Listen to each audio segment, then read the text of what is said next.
ಪದ್ಮಶಾಲಿ ಸಮಾಜದಲ್ಲಿ ಇದೀಗ ಹೊಸ ಯುವಶಕ್ತಿಯ ಟ್ರೆಂಡಿಂಗ್. ಯುವಕ ಯುವತಿಯರು ಹೆಚ್ಚಾಗಿ ತೊಡಗಿಸಿಕೊಳ್ಳುತ್ತಿರುವ ಆ ಒಂದು ಸಂಘಟನೆ ಈ ಸಮಾಜಕ್ಕೆ ಆಸ್ತಿಯಾಗಿ ಅತಿ ವೇಗವಾಗಿ ಬೆಳೆಯುತ್ತಿರುವ ಸಂಘಟನೆ ಇದು. ಕೃಷ್ಣನ ಊರಿನಲ್ಲಿ ಕೈಮಗ್ಗ ಕುಲಕಸುವಿಗೆ ಮರುಜೀವ ನೀಡಿದ ಆ ಸಂಘಟನೆ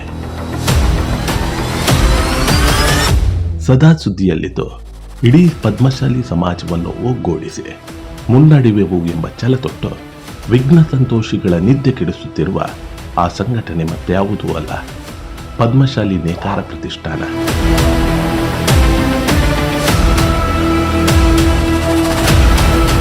ಹಲವು ಕುತೂಹಲಗಳನ್ನು ಮೂಡಿಸುತ್ತಿರುವ ಈ ಬಾರಿಯ ರಾಷ್ಟ್ರೀಯ ಕೈಮಗ್ಗ ದಿನಾಚರಣೆ ಕೈಮಗ್ಗ ಸೀರೆಗಳ ಅಷ್ಟೋತ್ಸವ ಉತ್ಸವ ಪ್ರಿಯ ಶ್ರೀ ಕೃಷ್ಣನ ಕಲಾಕ್ಷೇತ್ರ ರಾಜ್ಯಾಂಗಣದಲ್ಲೇ. ಹೆಚ್ಚಿನ ಮಾಹಿತಿ ಶೀಘ್ರದಲ್ಲೇ.